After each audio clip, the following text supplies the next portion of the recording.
Okay. Hello, everybody. Finally back for I don't know what number episode this is. An episode of the podcast. This week, very special guest, highly anticipated guest, PoppinPhresh. Would you like to introduce yourself? Up, everybody? I'm happy to be here. Thanks, Sam, for having me on. I'm a VBL lifer. You all know that. This is the best server, the best league, and if I can be on the VBL podcast, why wouldn't I be here? Thanks for having me, Sam. Oh, my pleasure, my pleasure. So Poppin and I did not play this week. I don't think we played season one at all. We didn't play for a long time. I Yeah, think until we like played in season season three. three. Yeah, that's what I thought. It was like the last week of that too. Yeah. So we have two sets this week that we're sort of talking about. So we got me versus Sticky and Poppin versus Timeguy. So I guess first thing is Poppin. You played. So Timeguy's team was pretty dominant season one, and you It was made pretty. super, Yeah, super notorious. you made He pretty. had the Yeah, go ahead. Sorry, no, he had the comfy Gudra, and every I think at this point it was the kill leader in the what do you call it, in the league, and I think it ended up still being the kill leader when everything was said and done. Yeah, I So I think it was was. super worried coming into this matchup. Yeah, but you dealt with it very like better than probably everyone, but who knocked him out? Did Steve knock him out? Did I Sticky think knock so. him out? Whoever knocked Oh him no, it out, had to I have been sticky because Steve knocked me out. okay. Um, well then yeah. I mean you were I think among the best handlers of the Comfy Gudra all season, and you did so with a really nice tech with I guess not nice tech, but just a unusual bring in Zweilous. Do you remember sort of what went into that decision? I I actually do because that was one of the like it was one of and probably still is one of like my proudest team building moments because I remember I always knew that Zuelis kind of had potential because I this is such a oddly specific memory. I remember back when Gen 5 was meta. I was reading somewhere on Smogon that or like Gen 5 was the current gen that Zuelis had the strongest outrage in the entire game because of the hustle boost and stab and all that. So I was like, "Oh, interesting. I'll put that in the back of my mind to never be used again." And then I was looking at this team with Comfy and Gudra and I'm realizing if I don't get rid of Gudra in one turn, I just instant lose. Because like Porygon Z can't deal with Gudra because it's the perfect special wall. And if I don't deal with it in one hit, Comfy heals it up the next turn, and I just everything on my team drops. So I was thinking about the best way to deal with it, and I realized that, hey, I have Zweilous on my team. I picked it as like a low tier NFE. Maybe it could do something once.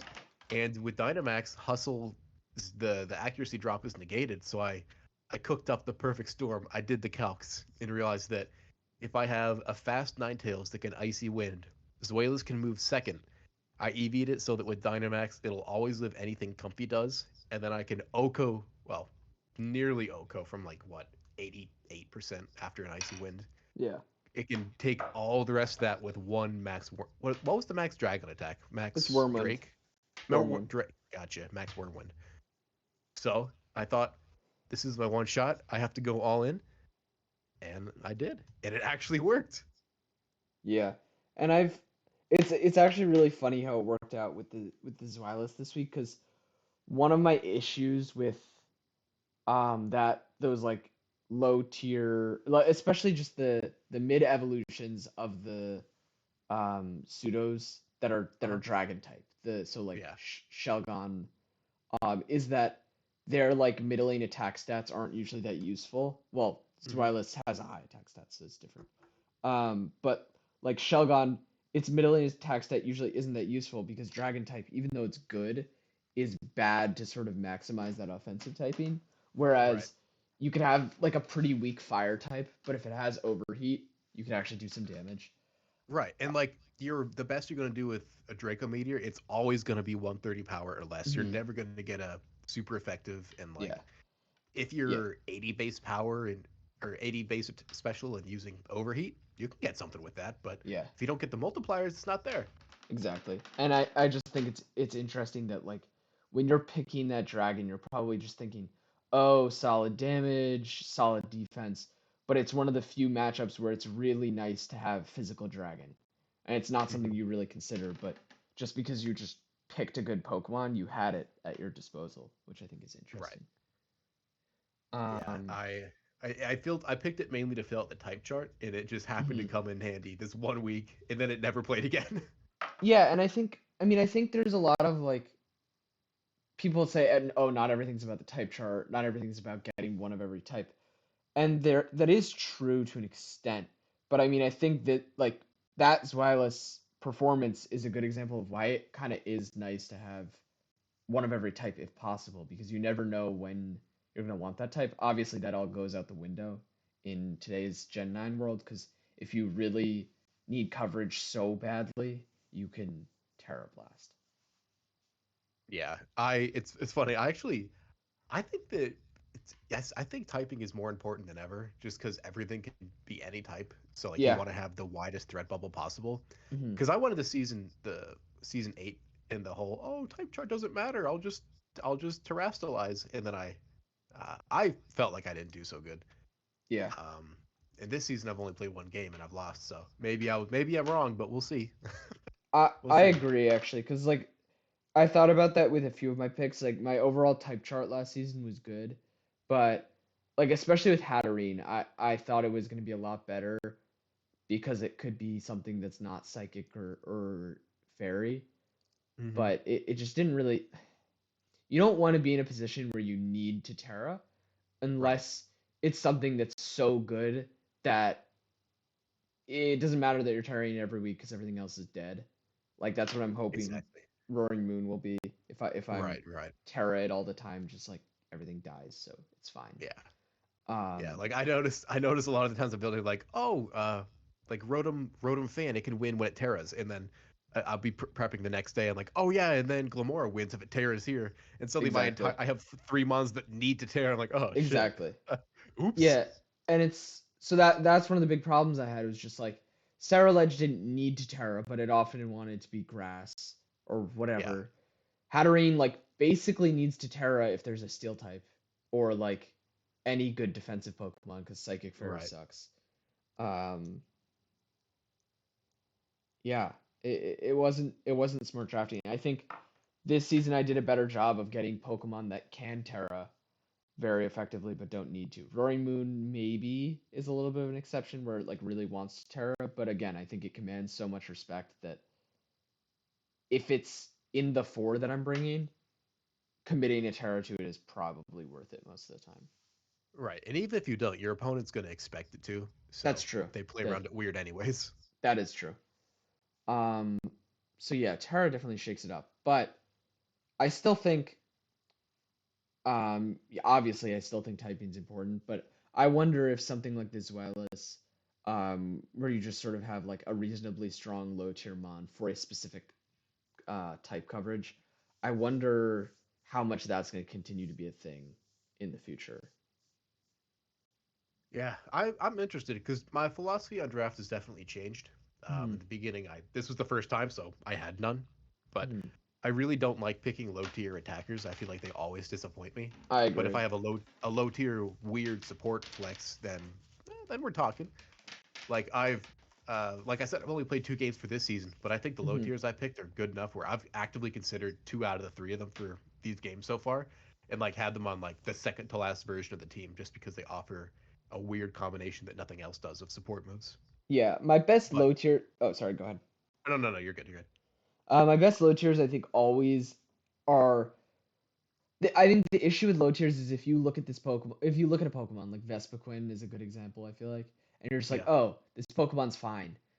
Those low tiers suck so much because they don't actually do anything.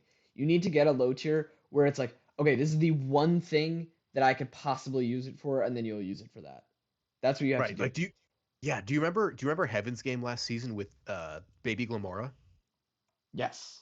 Yeah, that was so cool, and it Yeah. worked perfectly. And then it never showed up again, but it didn't need to. He Exactly. spent like 2 points on it, and it won him a game. Well, it's like I think I started learning this at least in season one because like I had Hitmonchan, which was a pretty frequent bring just because that fake out, the inner That was an focus. awesome support mod. It's just a great like getting the guarantee of like it has fake out, it will bring something to the table is what you Hmm. is I think how you should treat the low tiers. Whereas Right. like can that work for an attacker? Yes, it's just less likely that you see something in the low tiers that you're like, okay, this could be like feasible attacker because then it will just be higher tiered typically. Right. Right. Um, but like yeah, I mean I already use Scatterbug. Scatterbug does its job. It just sits there and dies. It's perfect. Yeah. It has Friend That's Guard. It has Friend Guard exactly. Yeah. For cheap, I'll for take it two any day of points. the week. That's amazing. But like I do have like Ampharos. I think you'd probably consider low tier on this board, and that is just kind of like electric is a good type to have. Might as well Yeah. have some good electric damage on the back of the team. Ampharos was a good pick. I was looking at that too. That Yeah, was like the so only low tier attacker that I even considered. yeah, same. Oh, Uh besides Wug Trio. oh, Walkthrough sucks. It does suck, but it doesn't suck Walkthrough is that bad. so bad. It's okay. It's what is it? 2 points. That's a little ridiculous. It was the best thing in 2 points. I'll say that. Yeah, it's got to be the best. Well, no, Scatterbug is better. I That's unironically true. believe Scatterbug Scatterbugs is won a better. game. I genuinely in a vacuum think Scatterbug is better. It has Rage Powder and Friend Guard. Like, come on. Yeah. No, that's you might have a point there. I think it's better. But more to the games. So we talked a little bit about yours, Wireless, but your I don't think that was the full story of your set. That Rhydon put in a ton of work. Do you wanna? Yeah. And I guess Yeah. So wait, sorry. I was gonna ask, do you want to sort of take that as a way to segue into telling us a little bit about what you remember about season one as a whole, your performance, what that was like? absolutely, yeah. So thanks for the segue. So Rhydon was obviously a big part of that. Having a I don't remember what tier it was, but it was pretty cheap. I feel like my season one was all about just big kind of attackers being Rhydon and Porygon Z and Rillaboom. With the rest of the team kind of just being whatever kind of felt good that week. This was back before I knew that like the ball hawk planner was a thing, so it was Hmm. all just. I remember literally writing notes on paper at work. I had my little notepad. I'd flip back to some pages towards the back, and I'd write, okay, Porygon Z beats this, this, and this, loses to this. Okay, I probably shouldn't bring it then. But I always brought Porygon Z because it's the best with Dynamax. But yeah, I really I think I definitely learned some tough lessons this season. I started off with like no speed control and no redirection, and then I had to make some That's changes. tough. Traded out some stuff for Ninetales, which gave me speed control through Icy Wind and weather control and Aurora Veil, which is mostly what I used it for. And It's also the greatest Amoonguss, Pokemon which of all time. Sorry. I think you coughed there or something, but Greatest Pokemon um, of all time. right, but and Amoonguss, who's been a long ever since I picked it up, it's been a people shit on this thing all the time in draft, but I think it's great. I've had it twice now. I would draft it again. I had it in a singles league. It was great there too. It's just really good for what it does: redirection, annoying Hmm. things, and Hmm. solid damage. Its offenses are not nothing. It's a personal favorite of mine, but I would definitely learn the lessons of like wanting to have a team that has options, and the less linear the better, which is Hmm. probably obvious in retrospect, but it wasn't going in. Yeah, I mean, Amoonguss, what I'll say about Amoonguss is I think I had it briefly once. I feel like I forget about this, so everybody else must forget about this. It was on my original uh Metagross team, I believe. Oh, Or no. It was on my Goodra team. That makes much more sense. It was on my Goodra team. gotcha. Uh, because I got Goodra. I know I got Incin, Goodra, Comfey, Amoonguss. Because I remember after Amoonguss, everybody was like, "Oh, that's a that's a selection of four Pokemon." And then it happened what's again the next season because what's it was what season was that? I don't Metagross. remember. It was season three. Oh, And then that's why I season don't four, remember. it was the same thing. It was like Metagross, Salamence, Rotom Heat, and then Yeah, that one was cracked. four must have been Togetic or something. And people were like, "Oh, Yeah. that's four Pokemon." Or no, four must have been Ninetales or something. because I had to trade for Ninetales at some point. But whatever. That's beside the point. But Amoonguss, I think I didn't have a great experience with it. I think a lot of people have a negative view of it, and I think well, I see it on two sides. So first, it can be disappointing in an Incin like way, where it's just like being the god tier support Pokemon is not as important in draft when you could just have that in more Pokemon or have that not as perfectly and just plan around Right. it. Whereas like Mm-hmm. in Cinemungus, you bring them versus any group of 6 Pokemon on ladder and you're doing well, basically. Yeah. Um, so I think it's weakened in a similar way to Incin like that. But I also think, at least when I got it, one of the biggest pitfalls was that I just like I got it designed as a redirector, if that makes sense. Like I feel like people draft it to be a redirector, where I feel Mm-hmm. like you need to draft it so that it can do all of its stuff. It can't Yeah. just be there for redirection because then you're going to end up not having a place for it that makes sense. Yeah. You're just gonna get goggled. Like I know the 2 times I've had a Moongus, I had it as obviously as redirection, but also Hmm. as sleep, but also as like decent damage. Hmm. Like I know I remember it more. I think it was the first part of the Daddy plan without Dynamax. I picked it up right after I got Gothitelle because I Hmm. thought it'd be really funny to put everybody to sleep and trap them in and just Yeah. win by making them forfeit. And that was awesome. I loved that. Yeah. I definitely made it more use of Mungus that season than this one. But still, Rage Powder Spore is great. It always demands safety goggles somewhere on the enemy team. And for everything else that doesn't have safety goggles, you put them to sleep. Yeah. Then you just beat them down.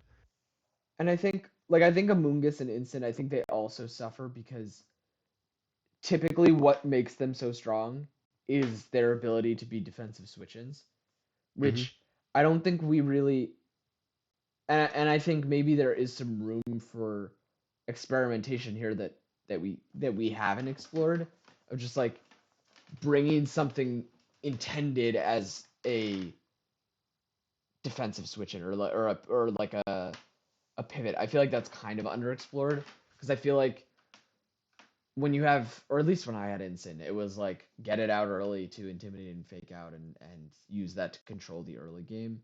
I'm sure other people have used it more defensively, but like I was looking at Palafin like loosely this draft and last Hmm. draft Yeah. and thinking about Palafin Arboliva.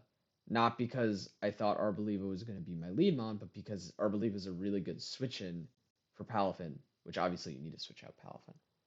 Yeah. Um, I think there's room to use an Amoonguss or an Incin like that really well. So I think if you have, I don't know, what could you draft before Amoonguss? If you draft Cinderace in Gen 8, maybe then Amoonguss is a really nice uh, second pick because it can redirect for it. It could switch in for it on ground, or not on ground, kind of. And it can switch in on ground. It's not a perfect switch in on ground, and it can switch in on water, obviously. I Yeah. don't know. Yeah. I think Amoonguss has a lot of value like that. I noticed the second time I had it towards the back half of the season, I stopped leading with it.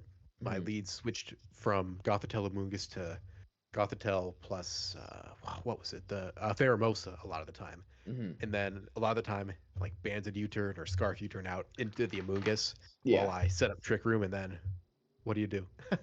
yeah, yeah. And I think again, maybe I'm projecting because maybe this is a flaw just in my play specifically. I feel like with those control mons, I try to get them out early, uh, because it's like you want to control the game. You want to when you're prepping it, you feel comforted by a fake out or an intimidate because it gives you some more assurance in this way or that way or whatever.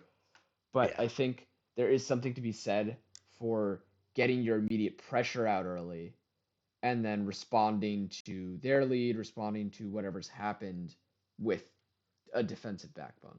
I think that's very yeah. potent. Especially with something with Regenerator or Hmm. even Effect Spore could be nice. Switch Yeah, in on a fake out and put him to sleep. that would not ugh, I would hate that. Yeah. I would I I would don't think just that's. I would hate that. I don't think I ever did that. Regenerator is just so much better. But Yeah. if you want to be wacky, if you want to be wild, it's an option. If you wanna piss someone off. Um, Exactly. yeah, but what happened in my set? Oh, my set. There's other stuff we could talk about, but can we talk about high horsepower? We can talk about high horsepower. Okay. The best single target ground move. Yes. Asterisk. High horsepower. I have missed two high horsepowers to lose sets. This set versus Sticky. I won game one. I was winning game two.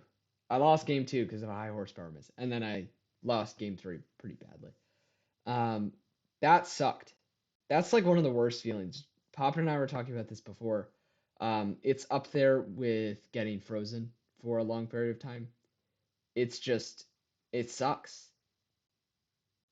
And I It, was talking to Sam. I think it feels worse than freezing to me because like if you get hit with ice beams, you kind of just expect to freeze, and then if you're frozen, you just kind of throw in the towel. You know it's done. But high horsepower misses so infrequently. Like you'll see it miss once over a season. You're like, oh, I forgot that could happen. And if you're like Sam and it misses right when you need it to, that's a fucking smash the keyboard moment. You know? I I have to say, when it missed this, I remember when it missed this game. Like I don't remember that much about this game, but I remember high horsepower miss, obviously. Um, I was just in utter shock. I was like, "You've got to be kidding me," because Yeah. it like must have been the first time it missed for me, like ever. Yeah. And then the second time it happened, because then every time you use high horsepower after that in a draft match, and you need specifically when you need it to hit, there's that Hmm. little voice in the back of your mind. You're like, "It's gonna miss," and It's time. I You have to pay know, up. I know I had that the second time. The second time I was like, "Wow, I'd really suck if this missed," Yeah. and then it missed. Ugh. Like Yeah. I'm fine missing hurricanes and thunders. Like I expect that, but high horsepower has no secondary effect. It's not even like that strong. It's so boring for it to miss. Like just why? It doesn't make any sense to me. It is a little funny, if we're being completely It's funny. honest. Like It's 95 is such a ridiculous it's accuracy. so trolly, man. Thank God Like they don't have 99. 99 would be yeah. terrible. You ever play Um, Gen 1 where everything has a chance to miss? uh, Poppin, I think you're forgetting my age. I wasn't born when Gen 1 came out either. I was born like a couple months after that. Yeah, but it's your generation. I know, It's I know. I'm a I'm fucking dinosaur. But Hey, that's a hey, hey, traumatizing game. You hey, Daddy's not on this podcast, okay? That's true. That's true. But bro, you've never had an ice beam miss. It feels fucking awful. Yeah, it's not good. Wasn't it based It's off so bad. speed?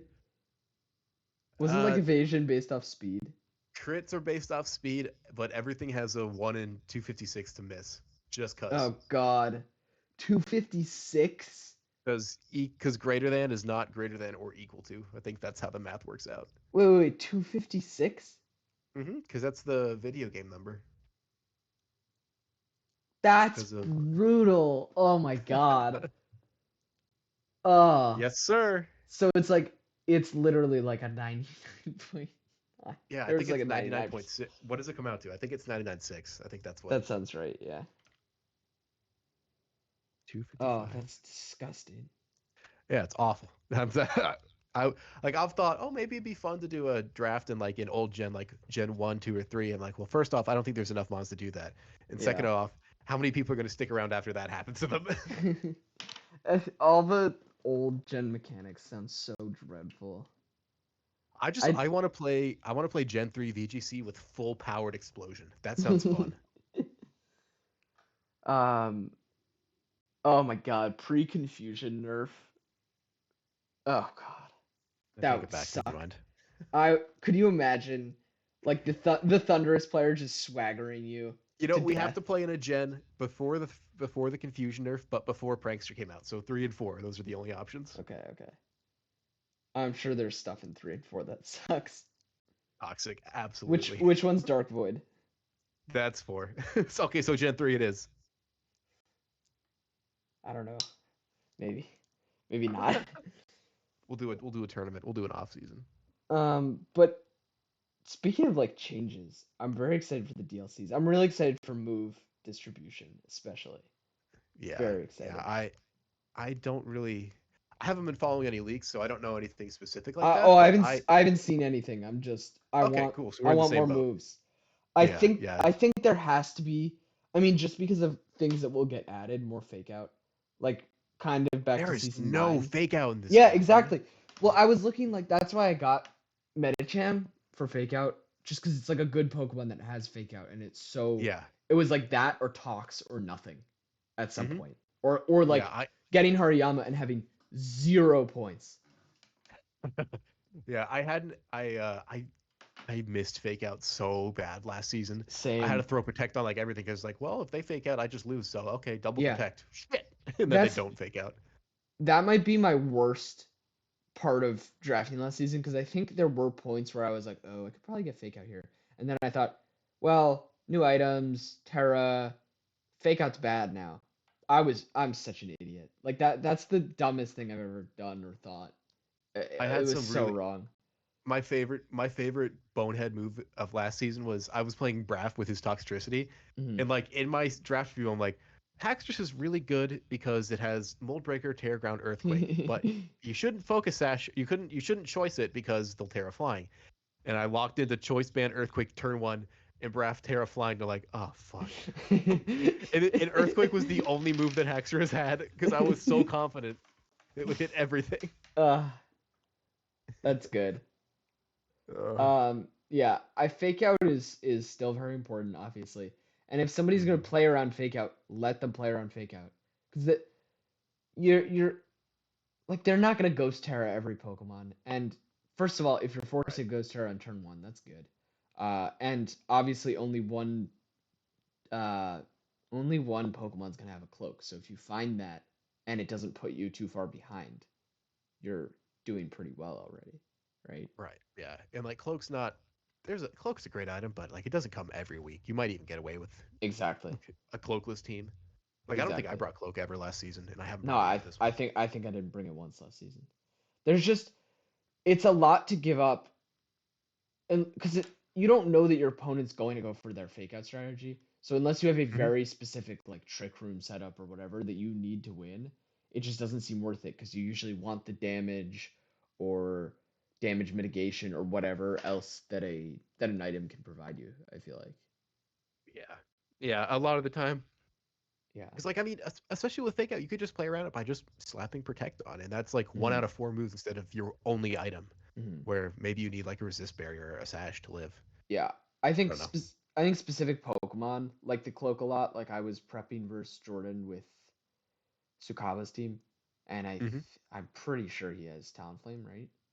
I Um, don't remember. I'm so bad at remembering other people's whatever. teams. I was prepping with a Talonflame, and I had Ghost Terra and Covert Cloak because Oh my god.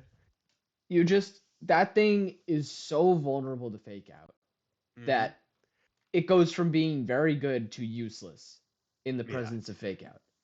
Last season when I had Talonflame, which I've always been a Talonflame hater, and I still am. Hmm. Last season didn't change anything for me.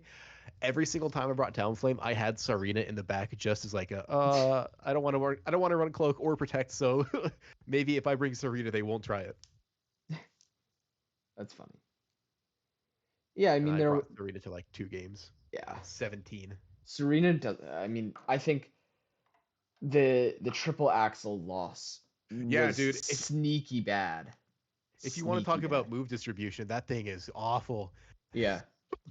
Oh, but Like yeah, sorry. Go ahead. no, I think it was against Canner when I was prepping for Dondozo. I was just Hmm. like, okay, if he Terra Steals, I just can't hit it.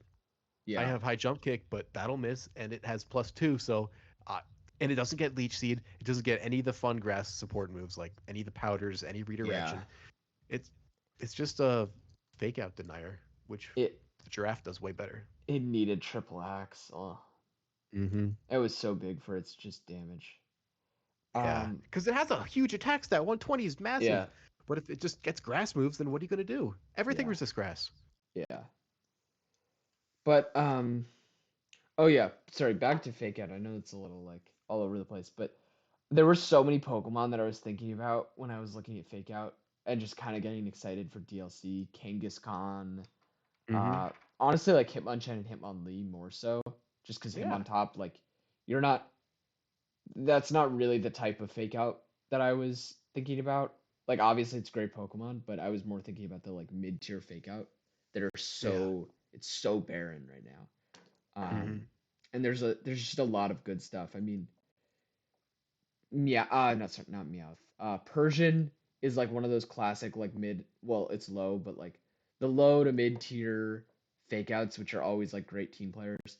That thing Yeah. sucks now. I'm sorry, that thing is garbage. uh, I mean, it almost won last season. Sugaba had it, right? I don't care, it sucks. It's so bad. It's not a Diff lowland version, which means it's doo doo. a lowland Persian might struggle too now, because Persian is negated by a covert cloak, but if they're bringing covert cloak That's true. for Persian, That's true. they're throwing. If they bring it for a lowland Persian, that's valid. Yeah. And Yeah. what is a lowland Persian gonna do? That's yeah. It's literally just a foul play bot if they have cloak. That's true. Fake out, icy wind, snarl, all of I that is know cloak. it's yeah. What a good item. I should probably bring it sometime. That was good. I like that. I like that. Yeah. What else do we have to talk about? Yeah. So season one, you talked about your season one a little bit. That was you got to the playoffs. Did you go to round? Did you go to semis I or where'd I did go to semis and I got you? dumpstered by Steve. Like Hmm. I lost the first time I played him in regular season, and I lost even harder in the semis. I had the stupid Palisand Excel Core thing, and I Hmm. tried it. And every time I tried it, it didn't work. And I was like, maybe I'll try it against Steve. I know he's good, but maybe it'll trick him. Didn't work. He brought fucking guard swap Mr. Rhyme, and I got just obliterated. I feel like if you have at least 3 seasons in the VBL, you have a Steve story, Yeah, a haunting Steve story. yeah, I got two in my first 2 seasons. I mean, my season one match for Steve might still be my most like traumatic match ever. Have you talked about that on here? Which week was that? I believe that's next week. Oh, well then I don't want to spoil the fun. We'll see It that next is week. it is a masterpiece by Steve and a disaster class by me. Oh, dude, I don't remember anything from season one that wasn't my matches, so I'll be sure to tune in next week, and you gotta I, have Steve on.